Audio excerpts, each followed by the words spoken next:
On January 4th, 1970, the Beatles, minus John Lennon, had their last studio session as the iconic group, marking an end of the phenomenon that was the Beatles, probably the greatest rock band of all time, and possibly the greatest musical act of any genre in music history.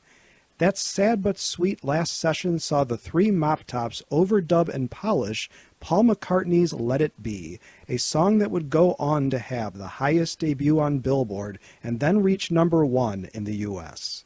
By April of 1970, Paul had announced he was no longer part of the band, and the contentious dissolution of the Beatles took until December of 1974 to formally become final.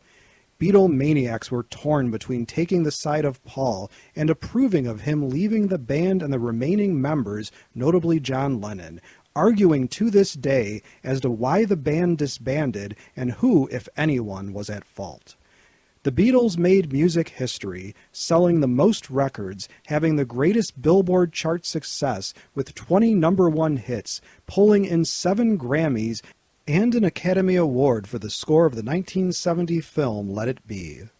Of course, the Fab Four also garnered numerous other awards and were inducted into the Rock Hall of Fame at their earliest eligibility in 1988.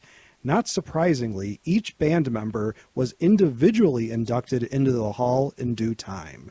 As a question for my students and subscribers, what was the main reason for the breakup of the Beatles? Please let us know in the comments section for this video.